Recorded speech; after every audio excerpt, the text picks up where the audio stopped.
Tikman mo na sa kusina ni Dex. Masaya at sulit sa lasa, kusina ni Dex. Good morning mga kapagbarkada sa aking mga kakusina ni Dex. So ngayong araw, nasa palengke tayo para bisitahin ang isa sa mga mabili na magagawa ng lalako sa palengke. Tara, samahan natin. So ate, good morning. Ate, pala ko kasing magsindigang. Pwede mo ba akong tulungan kung ano yung mga kakailangan kung saan ka? Pangsindigang na baboy sana. Pero bago tayo mamili ng mga kakailangan, pwedeng malaman kung ano yung pangalan mo. Yanis. Tulungan mo nga ako ate sanggap ng pangsindigang. Kahit ang Sige daw. Yung iba, di ba, nag-videos sila gumagamit ng bawang, ginisang, yung iba, ganyan. yung para makatulong sa namin ng party. Kailangan itang tsako. Sibuyas. Tapos, anong pangailangan ko ate? Alcohol. Sangko.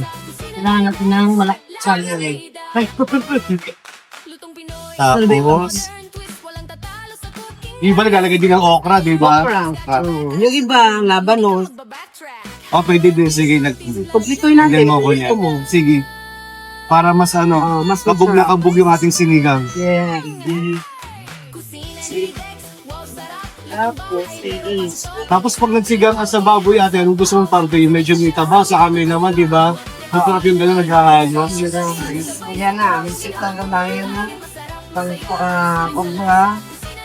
Nasi, sikuya, talo. Kabayo. Ako. Tapos yung baboy na lang bibili mo mamaya. Tapos, ang pinaka-importante, ang kumpleto ay magic sarap. Di ba? Siguro, may muna, mahal pa ng isa para mas masarap. Ay. Ang sarap na.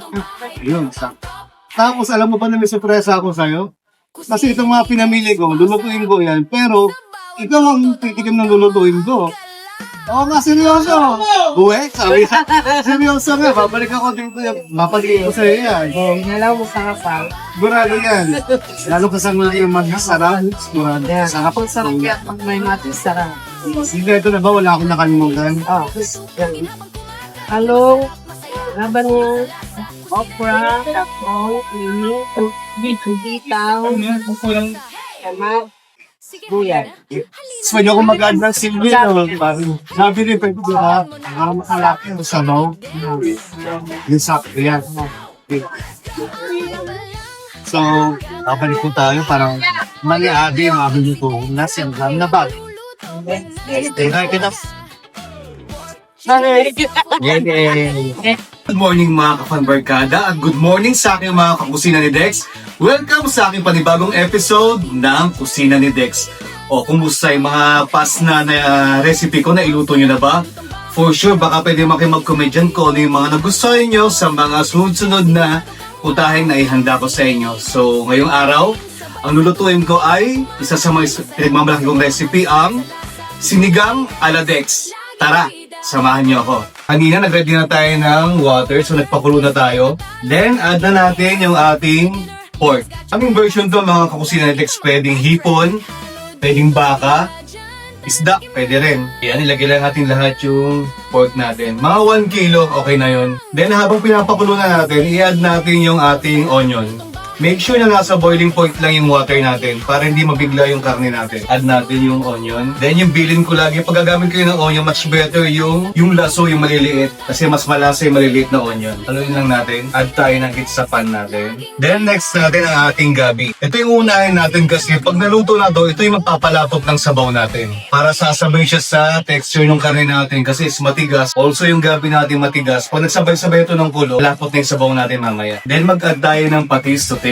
Sakto lang para kumapit yung lasa. Then habang pinapakuluan, pwede natin add yung ating tomatoes para sabay-sabay silang lalambot mamaya. Halo sa sabaw natin to. Then alam nyo ba ang history ng sinigang ay nag-start siya during colonial sa Pilipinas. Kilala siya bilang sour savory cooking method. Then add na natin yung ating labanos. Itong labanos, mayroon din ako version nito. Pwede siyang parang sisig style. Soon, abangan nyo yan dahil magluluto din ako sa aking kusina ni Dex. Ang sinigang kilala din bilang isang comfort food sa Pilipinas. Pwede yung parisan mo lagi ng bagong saing na kanin. Yan ang gusto-gusto ng mga Pinoy. Bagong saing, musok pa yung kanin, sakto sa sigang mo. Tapos ngayon ang version ko, ang gagamitin ko ay sampalok. Yung iba gumagamit ng kalamansi. Pwede rin. Haluin lang natin. Then cover lang natin for 30 minutes. Antay natin lumabot yung karne natin. Then, sunod-sunod ibang ingredients natin yung talong and sitaw. Sabay-sabay natin lalagay ito mamaya. So, ayan mga ka-Fun Barkada, sa aking mga kakusina ni Dex, malambot na ang ating karne. So, next natin ibang mga ingredients natin. Next natin yung ating sitaw.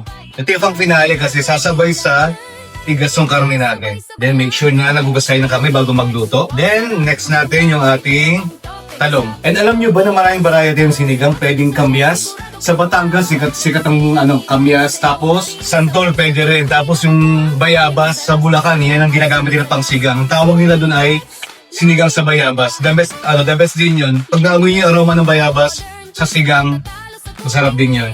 Then, next natin yung siling haba. Then, maglagay tayo ng okra. Napansin nyo, mga ka-Fun Barkada, pang last natin yung mga mas malalambot na klase ng gulay natin. Sasabay-sabay na kasi ito mamaya. Then, next natin yung ating kangkong. Then, cover lang natin for 5 minutes. Pag malambot yung mga gulay, add natin yung pang-asim natin. Ang gagamitin natin ay sampalok. Then, mamaya abangan nyo kung kukumpleto sa aking sinigang ala Dex. Then, cover lang natin for 5 minutes. So, ayan, aking mga kakusina ni Dex. Malapit ang maluto ang aking sinigang ala Dex. Add na natin yung ating pang-paasim. Haluin lang natin ng konti. At syempre, ang ating pang-finale yan, hindi pwedeng mawala sa ating lutuin ang magic sarap. Dahil mas masarap ang lutuin pag binudburan ng magic. Diba kinikilig kayo sa asim dyan? Alam, kailangan magsaing na kayo dyan dahil mamaya matutuwa kayo sobrang asim at sarap na aking lutuin. Diba, napapasayo yung mga kasama ko dito sa sinigang ko. So ayan, cover for 5 minutes, then ready na ang ating sinigang ala Dex. So ayan mga ka-Fun Barkada, sa aking mga kakusina ni Dex, luto na ang aking sinigang ala Dex. For sure matutuwa si Ate Janet mamaya pag pinatikim ko tong aking sinigang. Lagi mo sinasabi, healthy na to.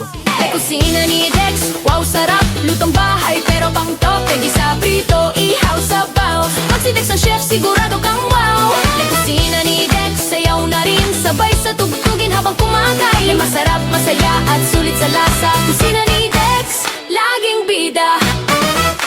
Lutong Pinoy, oh modern twist, walang tata. So ayan mga kakusina ni Dex, kasi promise, Ate Janet, pumalik ako para dalhin ang iyong request na una. So Ate Janet, tikman mo na. Sige ka. Pag gabi na, fresh pa rin para mag-ulit si Ate Janet o mga mag-friend. Yan, araw-araw kasi yan lagi yan. Kailangan lagi tayo. Sigaw mo ang si Janet. Oo, yung sarap na. Mas masarap pag wala. Di ba yung sa akin yung sigaw mo yung sagot? Oo. Ito ko. Sarap. Isa. Sarap. Hali na lang ako Parang na. ay ng lata. Sabi yung pansa. Gawa ko yung ano na, yung panasa ni Ate Janet. Kaya kung lasa ko yun yan. So dahil dyan, may handog sa'yo ang magic sarap. Ay, thank you. Thank you ka naman sa ating magic sarap. Ay, maraming salamat, Mat. Sarap. Meron ako. Tapos may ulam pa. May ulam ma. So ayan mga kusina ni Tex. So, isa na naman, ngayon nag-level up ni kusina ni Tex. Ngayon ang mga pinitikin na yung mga kapwa ating Pilipino na lumalaban ng patas sa buhaw. So, sa muli.